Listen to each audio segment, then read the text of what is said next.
자, 교육 심리학 들어가겠습니다. 예, 지금 우리가 이제 교육 과정이라고 하는 것은 무엇을 가르치고 무엇을 배울 것인가라는 부분, 뭐 교과를 가르치자, 경을 가르치자, 뭐 이렇게 크게 대비를 해볼 수도 있고, 이제 역량을 강조하자, 뭐 이렇게 이제 대비를 해볼 수도 있는데, 여러분들이 무엇을 지향하는 것은 나이가 학생들에게 뭘 가르쳐야 될 것인가, 교과 지식을 강조해야 될 것인가, 아니면 학생 경험을 강조할 것인가, 아니면 역량을 강조해야 될 것인가, 그 여러분의 마음 속에 있는 거예요. 여러분들이 알아서 교육 과정 관점을 수립할 수 있고, 어쨌든 뭐 2015는 역량을 강조하고 있다라는 것으로 볼 수 있습니다.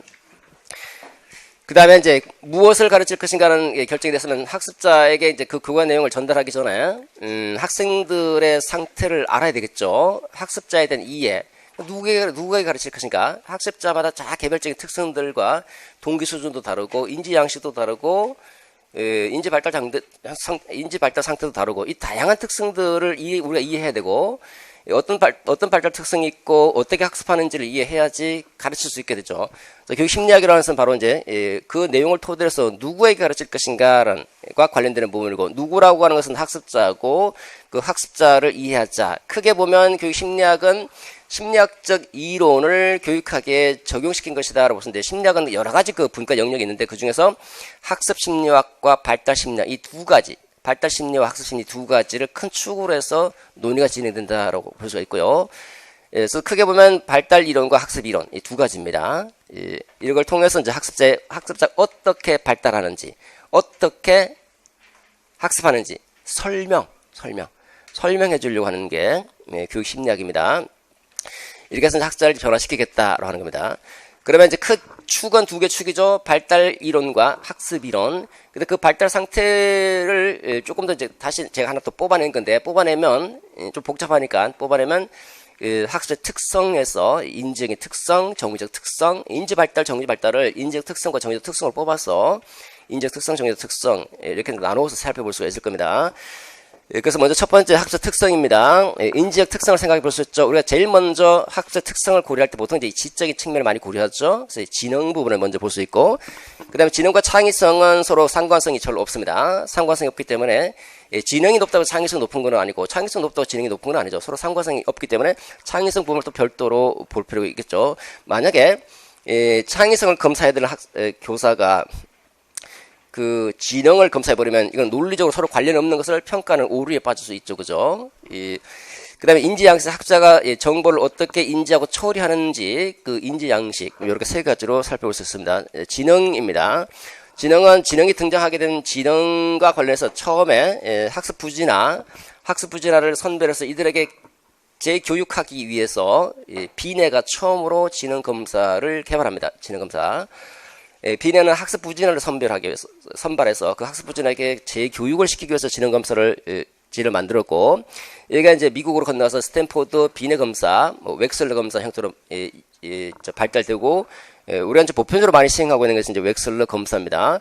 근데 이렇게 지능 검사가 이제 보편화되면서 학문적인 논의가 나타났죠. 이게 먼저 나오고, 이제 지능이 도대체 뭔가라는 지능에 대한 학자들이 하는 일이 이제 이론화시키는 거죠. 그 이론화시키려 하는 게 이제 전통적 측면과 새로운 지능 이론인데, 이 지적인 능력을 이제 뭘로 볼 것인가? 스피어만은 이제 일반 요인설, 그러니까 하나의 단일 능력이다. 단일 능력. 단일 능력으로 규정짓고, 그 단일 능력이 이 지능이다라는 지능. 그 지능은 하나의 단일 능력으로 돼 있다. 단일 능력으로 돼 있으니까 하나를 잘하면 나머지도 다 잘한다는 거예요. 수학을 잘하면 미술도 잘하고, 미술 잘하면 수학 잘하고, 하나의 능력이니까 단일 능력. 이 하나의 능력으로 규정인데, 우리가 보통 일반적으로 많이 생각하는 게 지능 그러면 단일 능력으로 많이 생각하죠. 너 뭐 수학도 잘하니까 체육도 잘하겠지, 뭐 이렇게 생각하는 거예요. 그죠? 아직까지도 이제 보편적으로 조금 전해 내려오는 그런 지능의 어떤 관점이라고 볼 수 있는데, 근데 이제 서스톤이라든지 길포드는 지능의 요인을 분석해. 지능은 여러 가지 요인으로 되어 있어. 여러 가지. 다요인성을 주장합니다. 서스톤은 PMA, Primary Mental Abilities. 그래서 기본 능력 7가지 요인으로 구성되어 있어. 그래서 지능은 서로 별개의 요인들, 7개 요인으로 구성되어 있어. 요인설을 주장합니다. 이 요인설을 조금 더 복잡화시킨 사람, 이제 길포드는 180개 요인으로 되어 있어. 180개. 그래서 지능 요인설은 이제 길포드에서 끝납니다. 180개 돼 있다 보면 더 이상 할 말이 없잖아요. 그죠? 그래서 요인설 둘 다 이제 요인설입니다. 요인설인데 다요인설, 얘는 또 복합 요인설이라고 하고 이 내용 조작 결과라는 3차원으로 나눠서 지능 요인을 설명하고 있기 때문에 지능 구조 모형이다라고 설명하고요. 지능 구조 모형, 복합 요인설 이렇게 불립니다. 별로 안 중요해 이 사람들. 그다음에 카텔은 유동성 지능과 결정성 지능, 그 일반 요인을 두 가지로 분류합니다. 유동성 지능과 결정성 지능으로 분류해서 두 가지를 설명하고, 거기서 결정성 지능은 지능이 개발될 수 있고 발달될 수 있다, 변화될 수 있다, 이런 주장을 펴게 됩니다. 그래서 지능이 변화될 수 있다, 지능이 발달될 수 있다는 것은 카텔에서 시작이 되는 거죠. 여러분 지능은 얼마든지 개발될 수 있다고 그러는 겁니다. 실제로 잘 개발이 안 되겠죠. 개발될 수 있다는 건 어쨌든. 그래서 여기서 보면 이제 호는 이제 이를 다시 종합한 거예요. 그래서 이렇게 보면 하나의 요인으로 돼 단일 능력이다. 단일 능력 아니야, 여러 가지 요인으로 돼 있어. 그 요인을 다시 두 가지 형태로 일반 요인과 특수 요인으로 나눌 때 그 일반 요인을 이제 두 가지 형태로 나눈 다음에 일반 요인은 뭐 유동성 지능과 결정성 지능으로 구성되어 있다고 하는데 뭐 다 필요 없고 일단 유동성 지능과 결정성 지능. 요거는 이제 지능 이론은 주로 이제 단일 능력이냐 아니야 여러 가지 요인이냐 이렇게 따진다라고 볼 수 있고요. 새로운 지능 이론은 아니야, 별개의 영역으로 돼 있어. 영역에 서로 달라. 아예 영역으로 범주화시키려고 하는 게 새로운 지능 이론입니다. 가드너와 스턴버가 대표적이죠. 가드너는 영역별로 구분되는 9가지 지능이 있어. 9가지 서로 영역이 달라. 언어 영역이 또 논리 수학 영역이 있고 뭐 음악 지능 영역이 있고 영역별로 구분되는 영역이 다른 9가지 지능으로 돼 있어라고 하는 것이고, 서로 독립적이다, 떨어져 있다. 근데 스턴버그 4번 지능 이론은 3의 일체 이론이라고 합니다. 마치 성부, 성자, 성령이 하나의 하나님을 구성하고 있는 것처럼 분석적 지능과 세 가지 지능이죠. 분석적 지능, 그 다음에 경험적 지능, 실제적 지능, 이 세 가지가 하나의 체계로 통합돼 있어. 조금 다르죠. 그래서 그 영역별로 이제 지능을 설명하고자 하는 게 요 두 사람이고, 요게 이제 우리가 좀 관심을 기울여야 될 사람이라고 볼 수 있겠죠. 그래서 이렇게 보면 이제 일단 얘는 출발점이기 때문에 얘를 무시하면 절대로 안 돼. 보통 일반적으로 이렇게 많이 설명을 하잖아요, 그죠? 그래서 교사가 학부모 상담한다, 또는 학생과 상담할 때 보통 저런 견해를 많이 보입니다. 그러면 이와 관련되는 지능 이론 설명하라고 제로 설명 들어야 되겠죠. 그 다음에 이제 두 번째, 카텔은 지능이 변화될 수 있다는 얘기를 하고 있으니까 요것도 좀 관심을 기울여야 되는데 뭐 그렇게 중요한 건 아니고, 그 다음에 새로운 지능 이론 두 사람이 제일 중요하죠. 그 다음에 감성 지능은 이제 뭐 아까 영양에서도 얘기했던 것처럼 이제 뭐 심리적 감성 영향을 많이 강조하잖아요, 그죠? 상대방을 이해하고 그러니까 나와 타인의 감정을 잘 이해하고 조절하고 할 수 있는 그런 능력이 감성 지능이죠. 뭐 중요성 그렇게 높진 않지만 이제 조금 더 관심을 봐야 될 부분이고.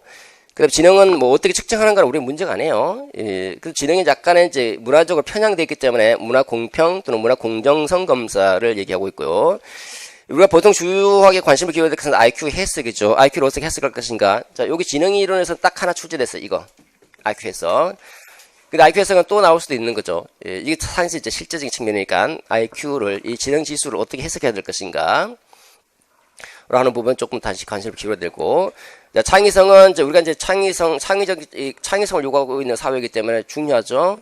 중요합니다. 그래서 창의성을 구성하고 있는 요소, 길포드가 창의성이라는 말을 이제 강조를 했습니다. 그래서 길포드가 처음에는 인지적 특성을 얘기했다가 비난을 받으면서 정의적 특성도 있어. 그래서 인지적 특성과 정의적 특성 두 가지로 나눠서 창의성 특성 또는 구성 요소 두 가지 살펴보셔야 되고, 창의성을 어떻게 개발할 것인가, 개발 기법 다양하게 있는데 요 두 가지가 중요한 파트라 볼 수 있겠죠. 그다음에 학습자가 어떻게 정보를 인지하고 처리하는가 하는 그게 이제 인지 양식이고, 위트킨이 제기하고는 장애 독립해서, 장애는 이제 필드입니다. 배경, 장애 독립해서 정보를 처리하는지, 장애 의존해서 정보를 처리하는지, 장 독립형, 장 의존형 인지 양식 크게 구분되고 있고, 그 다음에 이제 케이건은 그 반응 시간과 반응 오류 두 가지를 기준으로 해서 충동적이냐 반성형이냐, 충동형과 반성형으로 인지 양식을 구별하고 있습니다. 콜버는 정보 지각 방식과 정보 처리 방식 두 가지를 기준으로 해서 네 가지 유형으로 적분 수동, 적응형, 분산형, 수렴형, 동화형 이렇게 네 가지를 구분하고 있는데, 요것도 얘보다 좀 중요성이 조금 떨어지지만 또 그렇다고 또 무시할 수 없는 부분이니까 봐두실 필요가 있겠죠. 자, 어쨌든 이제 인지적 특성에서는 지능 이론은 사실 조금 중요성이 좀 떨어집니다. 근데 또 얘는 또 무시할 수 없는 부분이고요. 얘하고 이제 특히 창의성 부분 또 중요하지만 이건 내면 누구나 아마 다 맞출 수 있을 것 같아. 그러니까 너무 쉬워서 중요하긴 하지만 너무 쉬워서 출제하기 조금 곤란하지 않을까 싶긴 한데 또 중요한 비중을 보면 이제 저런 것들이 좀 중요하다는 겁니다. 자, 이제 본격적으로 학습 발달 이론이죠. 정의적 특성, 정의적 특성.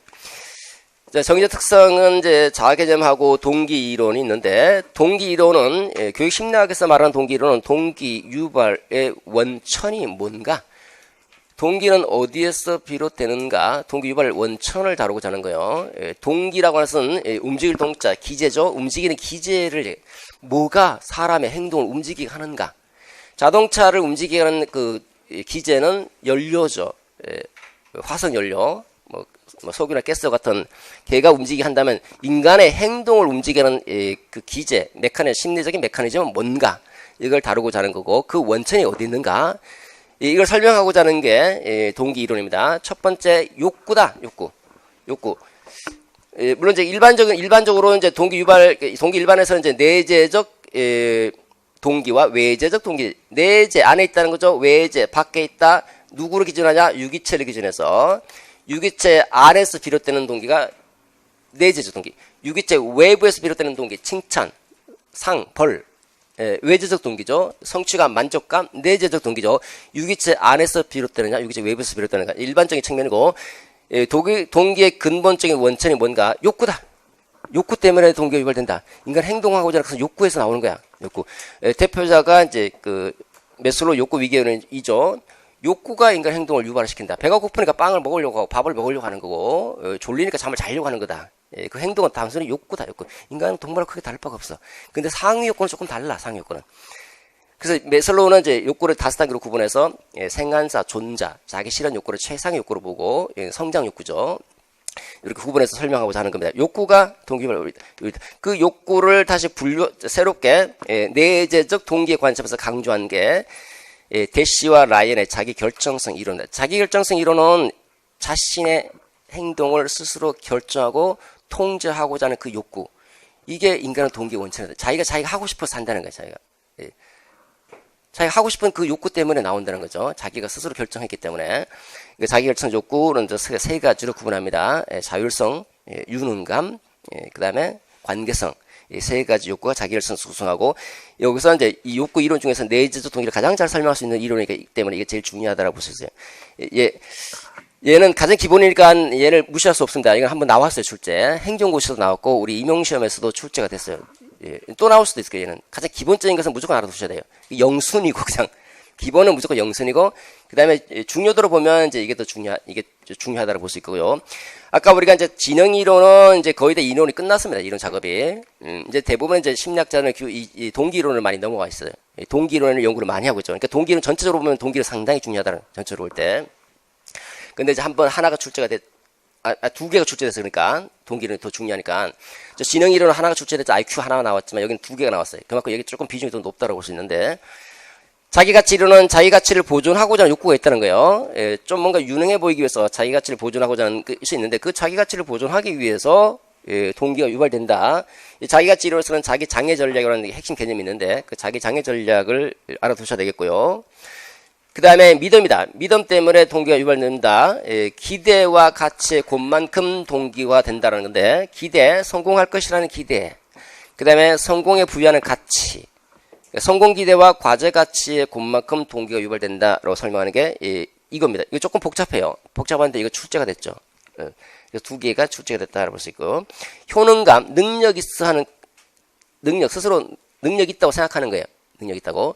그래서 이거는 자기 효능감은 유능감하고 조금 다르. 유능감은 일반적인 거라면 얘는 과제 특수성과 관련되는 거예요. 과제 특수성. 그러니까 특정 과제 수행에서 다시 말하면 내가 공부 또는 체육이다. 그 부분에서는 내가 능력 있다라고.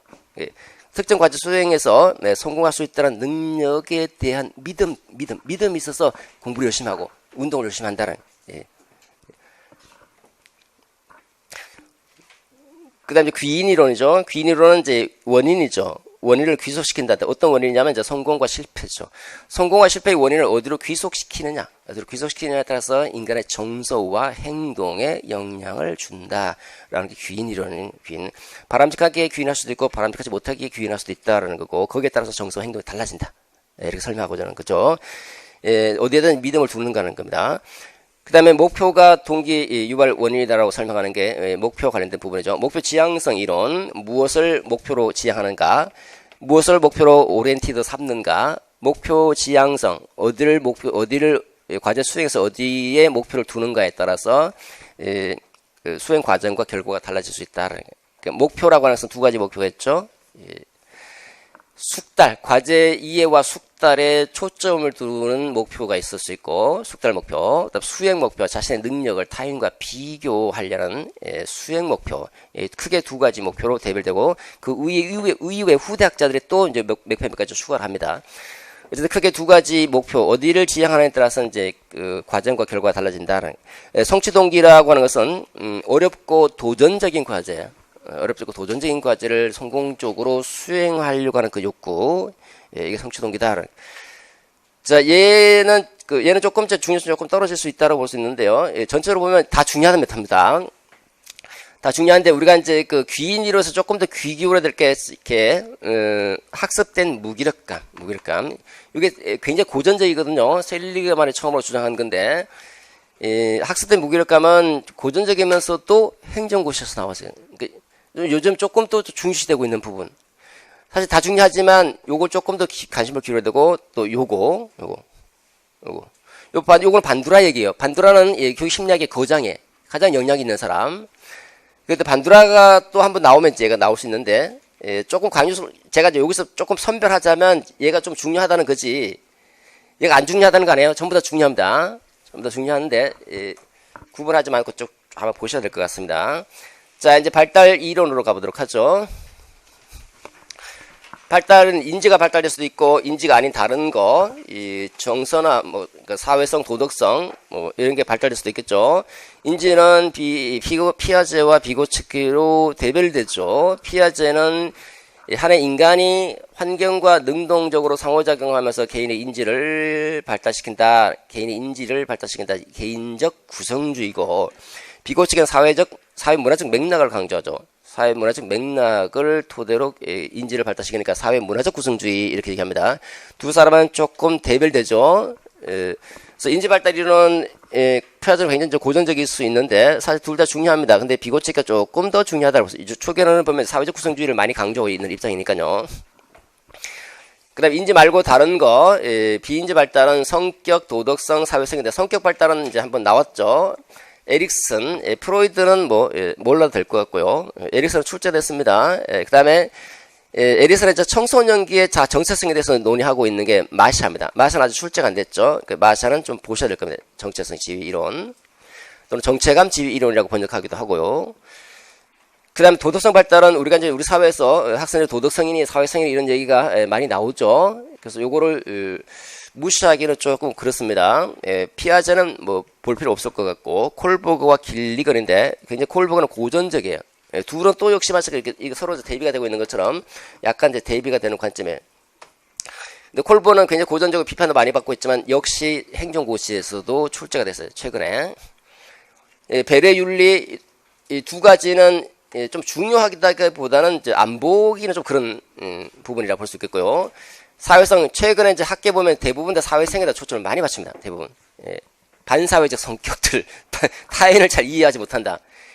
타인의 감정과 견해 등을 추론해서 이해해야 되는데 그걸 잘 이해하지 못한다는 거예요. 그 대표적인 셀리만의 사회적 조망 수용 이론. 그 다음에 이제 생태학적 발달 이론은 인간을 둘러싸고 있는 생태학적 환경 체계가 인간 행동과 발달에 영향을 준다는 두 가지가 다 중요합니다. 두 가지.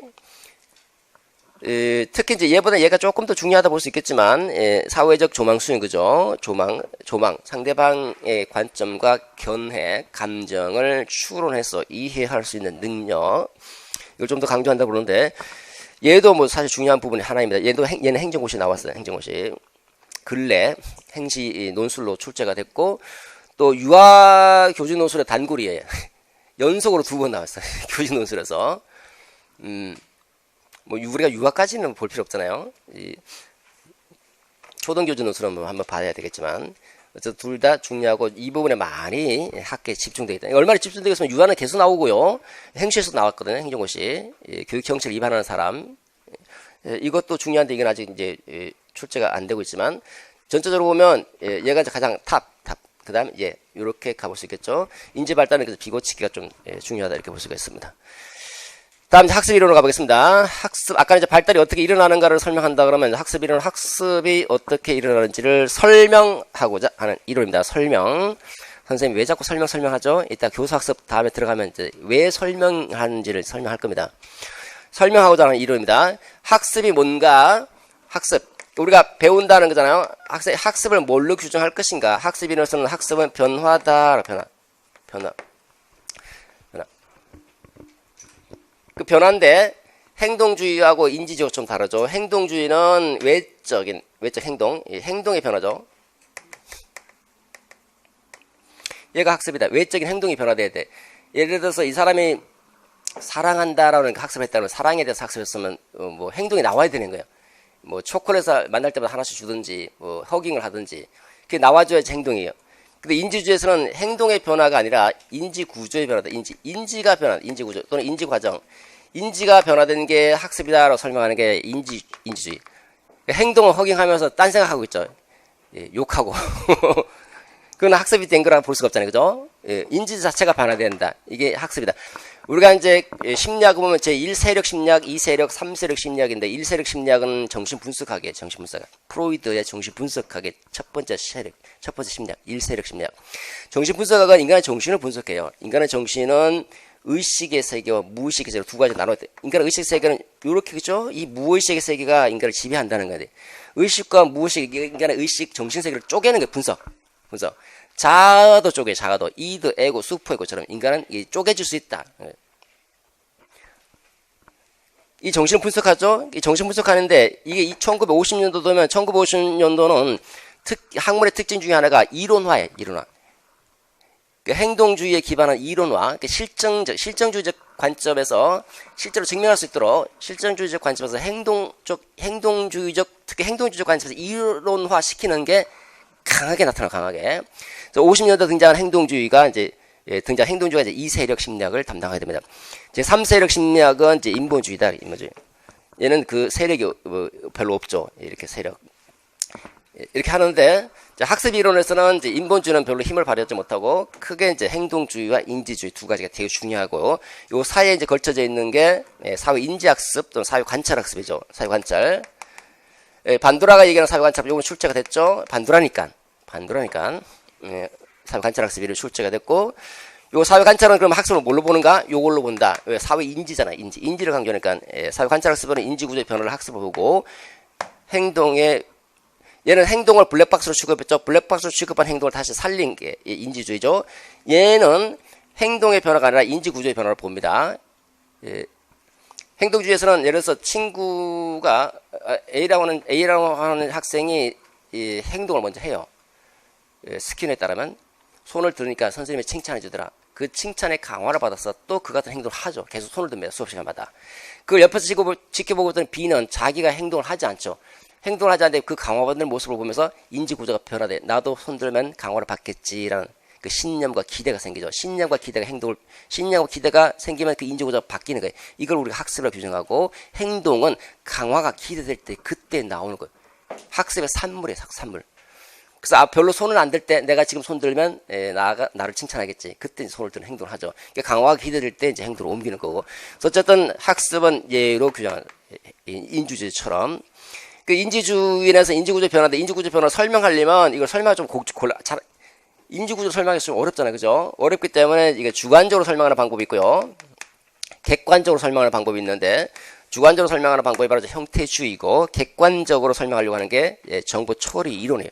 컴퓨터의 정보 처리 과정에 비추어서 인지 과정을 설명하고자 하는 겁니다.